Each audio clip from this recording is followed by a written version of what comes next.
سبحان الله والحمد لله ولا إله إلا الله. بسم الله الرحمن الرحيم. الحمد لله رب العالمين والعاقبة للمتقين ولا عدوان إلا على الظالمين، والصلاة والسلام على أشرف الأنبياء والمرسلين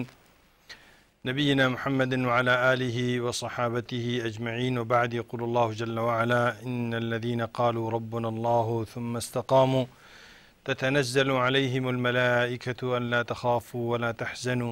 وأبشروا بالجنة التي كنتم توعدون نحن أولياؤكم في الحياة الدنيا وفي الآخرة ولكم فيها ما تشتهي أنفسكم ولكم فيها ما تدعون نزلا من غفور رحيم. ويقول النبي صلى الله عليه وسلم: قل آمنت بالله ثم استقم، او كما قال النبی صلی اللہ علیہ وسلم۔ ناظرین اکرام، اسلام کیا کہتا ہے، اس نشست میں ہم آپ کے سامنے دعوت اللہ میں استقامت کی ضرورت جو ہے اس پر بات کریں گے۔ گزشتہ ایک دو نشستوں میں ہم نے دعوت اللہ کی کیا ہوتی ہے اور اس کی کیا اہمیت ہے اس پر جب بات کی تو بہت سارے بھائیوں اور بہنوں نے ہمیں ٹیلی فون کر کے ہم سے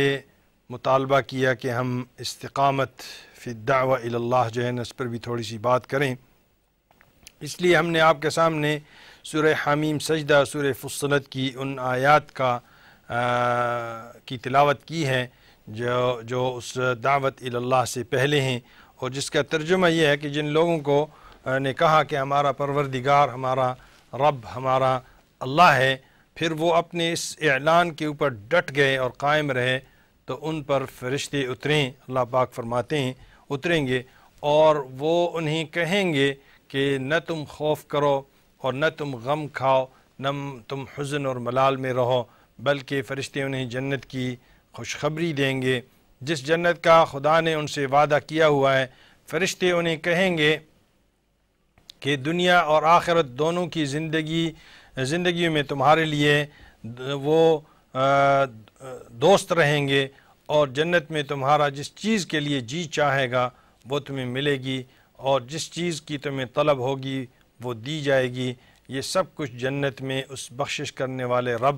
اور اس بڑے مہربان خدا کی طرف سے اتارا ہوا دسترخوان ہوگا۔ بلکہ حضور اقدس صلی اللہ علیہ وسلم فرماتے ہیں کہ جنت میں ہر وہ چیز ہوگی جو ما لا عین رأت ولا اذن سمعت ولا خطر علی قلب بشر۔ تو اصل میں وہ اللہ کے دین کی طرف بلانے کی اہمیت پر ہم نے ان نشستوں میں بات کی تھی، تو اس فریضے کی ادائیگی کے لیے اپنی ذمہ داریوں کا ہم نے احساس دلایا تھا۔ آج اس نشست میں اس فریضے کی ادائیگی کے سلسلے میں یہ ہم نے آپ کو بتانا ہے کہ خدا کی طرف، اللہ کی طرف بلانے اور اقامت دین کی کوشش کرنے کا کام اتنا آسان نہیں ہے، اس کی مشکلات کا اندازہ اللہ پاک کو بخوبی ہے۔ اسی لیے اللہ پاک نے دین کی دعوت کو قبول کرنے والوں اور دوسروں کو دین کی طرف بلانے والوں کو قرآن پاک میں جگہ جگہ اطمینان، جگہ جگہ تسلیاں اور جگہ جگہ حوصلہ افزائی اور حوصلہ دیا ہے۔ ان آیات میں بھی جو آپ کے سامنے ہم نے آج کی نشست میں تلاوت کی ہیں کہ انہی حوصلہ افزائیوں سے چند آیات ہیں۔ جو لوگ اب اللہ کو اپنا رب مانتے ہیں اور تو وہ اس اعلان کے ساتھ ہی دنیا کے مجازی خدا، ان کے پیروکار ان پر ٹوٹ پڑتے ہیں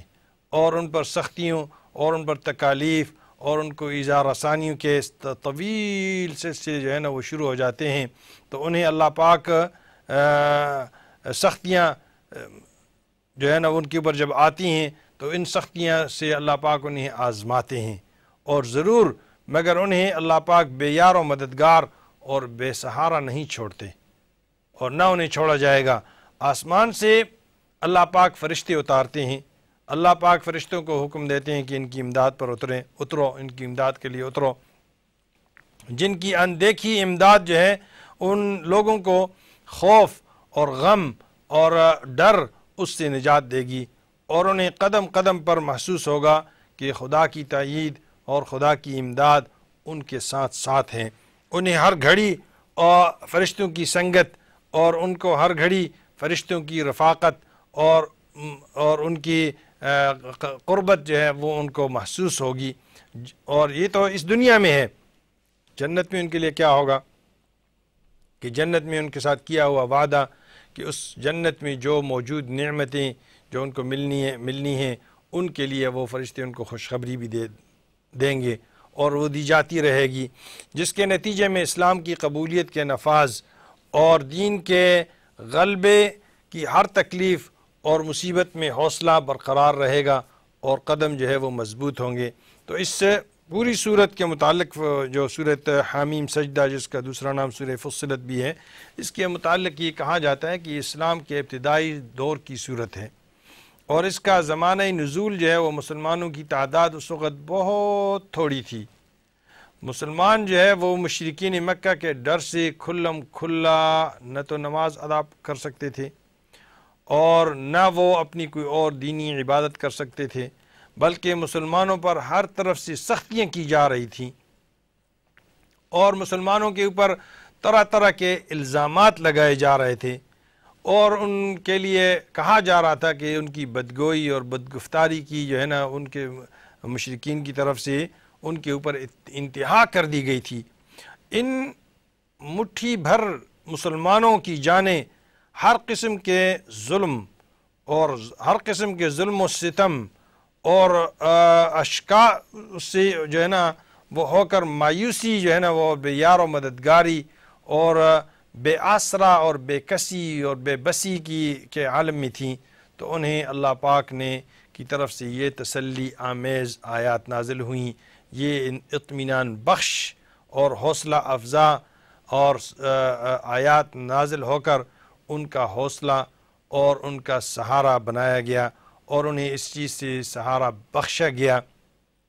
تو اس صورت کے متعلق حضور اقدس صلی اللہ علیہ وسلم کے پرانے جو سیرت نگار ہیں وہ حضرت ابن اسحاق ہیں کہ یہ واقعہ نقل کرتے ہیں کہ مسجد حرام میں سردار جو عتبہ ابن ربیعہ جو حضرت ابو سفیان کے خسر بھی تھے اور حضور صلی اللہ علیہ وسلم کے سامنے چند تجاویز پیش کرنے کے لیے جب آئے تو انہوں نے آتے ہی حضور صلی اللہ علیہ وسلم کے حسب نسب کی جو بہت تعریف کر کے انہیں قوم میں تفرقہ پھیلانے اور ان کے بتوں کو برا بھلا کہنے اور اسے روکتے ہوئے کہا کہ اگر آپ یہ کام جو کر رہے ہیں وہ دولت کے حصول کے لیے کر رہے ہیں تو بات یہ ہے کہ اے بھتیجے ہم سب مل کر آپ کو مالدار بنا دیتے ہیں، ہم چندے اکٹھے کر لیتے ہیں، ہم ایک دوسرے کو کے اندر سے مال نکال کر آپ کے سامنے رکھ دیتے ہیں، اور اگر آپ کو چاہیے کہ آپ قوم کے سردار بنیں، اگر آپ بڑائی اور سرداری چاہتے ہیں تو ہم سب آپ کو امین تو ویسی بھی کہتے ہیں تو ہم آپ کو اپنا سردار بنا دیتے ہیں، اگر آپ یہ سب کچھ بادشاہت کے لیے کر رہے ہیں اور تو ہم آپ کو بادشاہ بنانے کے لیے بھی تیار ہیں، اگر آپ کے اندر دنیا کے ان اعلیٰ مراتب میں سے کسی کی خواہش نہیں ہے تو پھر معلوم ہوتا ہے کہ آپ پر کسی جن یا اس چیز کا اثر جادو کا اثر ہے یا اس کا پنجہ ہے، یہ بات درست ہو تو پھر ہم آپ کے علاج کے لیے جو ہے نا وہ اس کے لیے بھی ہم تیار ہیں۔ جب عقبہ ابن ربیعہ جو ہے نا یہ بہت ساری پیشکشیں جو ہے نا اس نے حضور اقدس صلی اللہ علیہ وسلم کے سامنے کی، جب وہ اور حضور اقدس صلی اللہ علیہ وسلم اس بات کو سن رہے تھے، اس صورت کے شان نزول میں آپ کو یہ نظر آئے گا کہ یہ قصہ موجود ہے، تو حضور اقدس صلی اللہ علیہ وسلم سنتے رہے۔ جب وہ اپنی بات مکمل کر چکا تو سرور کونین سرکار دو جہان صلی اللہ علیہ وسلم اس کی باتوں کا کوئی جواب دینے کے بجائے اس سورت حامیم السجدہ سورہ فصلت کی تلاوت شروع کی۔ اب پڑھنا ایک ہو قرآن جو معجزہ ہے اور پھر پڑھنا ہو پیارے نبی کی پیاری زبان سے تو کیا کہنے۔ فرماتے ہیں ان روایات میں آتا ہے کہ جب وہ تلاوت شروع کی بجائے اس کے جواب دیں انہیں کہ میں یہ نہیں چاہتا، یہ نہیں چاہتا، یہ نہیں چاہتا، بلکہ بسم اللہ الرحمن الرحیم حامیم تنزیل من الرحمن الرحیم سے شروع کر دیا۔ فرماتے ہیں کہ حضور اقدس صلی اللہ علیہ وسلم جب اس آیت تک پہنچے فَإِنْ أَعْرَضُوا فَقُلْ أَنذَرْتُكُمْ صَاعِقَةً مِثْلَ صَاعِقَةِ عَادٍ وَثَمُودَ۔ اور یہ عقبہ ابن ربیعہ ہکا بکا حضور اقدس صلی اللہ علیہ وسلم کے چہرے مبارک کی طرف دیکھ رہا ہے، اس کی زبان گنگ ہو گئی ہے۔ اس آیت تک جب پہنچے، اگر یہ لوگ تمہاری دعوت کی سچائی اور صداقت کو نہ مان کر منہ موڑ لیں، وہ انکار کر دیں، تو ان سے کہہ دیجئے کہ میں عاد اور سمود پر آنے والے عذاب سے ڈراتا ہوں۔ جب اس آیت تک پہنچے تو کہتے ہیں کہ عقبہ نے حضور اقدس صلی اللہ علیہ وسلم کے منہ مبارک پر ہاتھ جا کر رکھ دیا اور کہا کہ خدا ذوالجلال کے لیے اپنی قوم پر رحم فرمائیں۔ عقبہ جب سرداران قریش کے پاس واپس آیا تو کہنے لگا کہ جو کچھ میں نے سنا ہے وہ ایسا کلام نہیں ہے جسے سحر کہا جا سکتا ہو، جادوگری کہا جا سکتا ہو، جسے شعر کہا جا سکتا ہو، جسے کہانت کہا جائے۔ میرا مشورہ یہ ہے کہ انہیں ان کے حال پر چھوڑ دو اور یہ کلام رنگ لائے گا۔ ناظرین کرام، اس پوری صورت میں عقبہ کی تجاویز اور ان کے انداز ترغیبات اور تحریصات سے صرف نظر کر کے اس کی کسی تجویز کا جواب دیے بغیر ایسا انداز اختیار کیا گیا ہے جو ہر شریف آدمی کسی بیہودہ کمینے کے جواب میں اختیار کرتا ہے، چونکہ عقبہ نے حضور اقدس صلی اللہ علیہ وسلم کو جاہ پرست یا جاہ پسند یا اقتدار کا پجاری یا اقتدار پسند یا دولت کا پجاری سمجھ کر سودا بازی کرنی چاہیے، اور سودے بازی سے انکار کی صورت میں دیوانہ اور مجنون کہہ کر توہین کی تھی۔ تو ایسی بیہودہ گفتگو، جھوٹے الزامات اور گرے ہوئے گندے انداز کے جواب میں اس صورت میں انہیں سرے سے کوئی اہمیت نہ دے کر، یہ صرف یہ نہیں ہے کہ یہ چیز بتائی گئی ہے، بلکہ یہ واضح کیا گیا کہ ہماری بات یہ ہے۔ ان کی ضد اور ہٹ درمی، بد اخلاقی اور ان کے اعتراضات پر انہیں خدا کا خوف دلایا گیا اور ایمان کی حوصلہ افزائی کی گئی، کیونکہ اس وقت تبلیغ اسلام تو بہت بڑی بات ہے۔ خود ذاتی طور پر کسی اسلام پر قائم رہنا اپنی جان عذاب میں ڈالنے کے برابر تھا۔ وہ خود کو بے سہارا سمجھ رہے تھے، تو انہیں ان آیات کے ذریعے تسلی دی گئی۔ اب ان آیات میں فرمایا گیا استقامت، دوسری چیز جو استقامت کیا کسی کہتے ہیں؟ اب استقامت اسلام میں اس کا جو اجر اللہ پاک نے رکھا ہے، اس کی کیفیت کیسی ہے؟ حضور اقدس صلی اللہ علیہ وسلم نے اس کی تعریف کیسے بیان کی ہے؟ فرمایا ہے کہ قد قالها الناس اللہ ربی ثم کفر اکثرهم فمن مات علیہ ثم استقام۔ بہت سارے لوگوں نے کہا کہ اللہ ہمارا رب ہے، مگر ان میں سے اکثر اپنے قول سے پھر گئے، کافر ہوئے۔ ثابت قدم وہ شخص ہے جو اس پر جمع رہا۔ ثم استقام لم یشرکوا ولم یلتفتوا الی الہ غیرہ، خدا کو رب کہنے کے بعد اس کے ساتھ کسی کو شریک نہ کیا،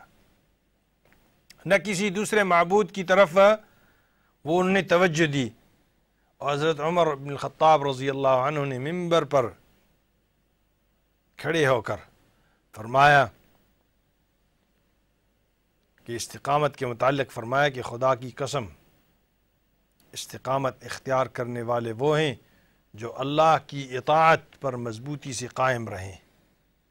لومڑیوں کی طرح ادھر ادھر دوڑتے نہ پھریں۔